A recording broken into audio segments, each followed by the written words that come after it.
Hi Beshies! Hello everyone! Kat Vlogs here of Team Payami Qatar.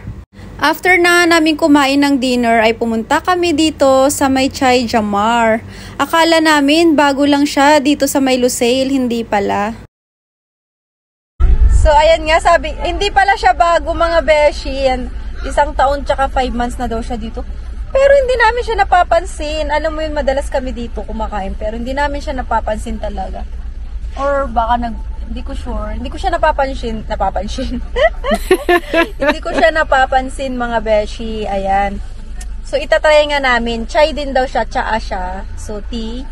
Meron kami ditong pinupuntahan talaga na paborito namin. Yung Chai Muqaddar yun. Doon kami pumupunta nagtsatsaa. Pero ito may red tea nga daw sila. So ayan, itatry namin.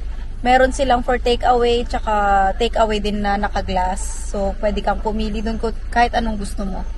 So, tara, mag-tsaa naman tayo. So, ayun na nga, Beshi. Yung lasa niya is, bakit ko masasabing mas masarap siya sa chai? Kasi nga,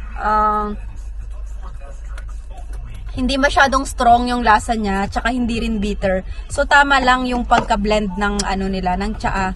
Tapos, syempre, hindi kami nagpa-add ng sugar dahil nga ayaw namin ng tsaa na may sugar. Ayan. Nag-order nga pala kami ng ito. Nag-order kami ng biscuit nila. So, itatry ko din siya. Ayan. Ayan. No, it's continue. It's okay. I can see. Yan siya, oh. 10 reals lang yan, besh. May 4 na piraso ng biscuit. Masarap siyang partner sa tsaa.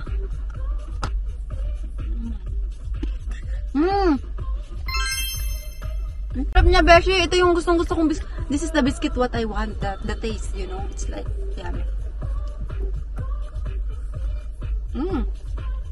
Perfect. Ang sarap niya, beshi. Pakasarap ng biscuit. Gustong-gusto ko.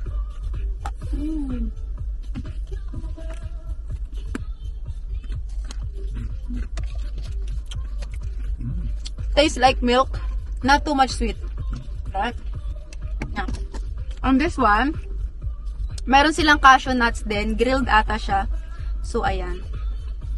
Grilled cashew nuts. Diba? So, tikman din natin yung kanilang grilled cashew nuts. Ayan. Yan siya, oh.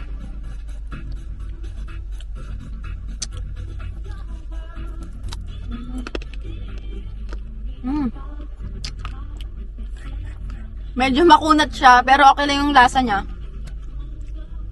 Siguro kailangan tanggalin yung skin. Masarap. Masarap siya.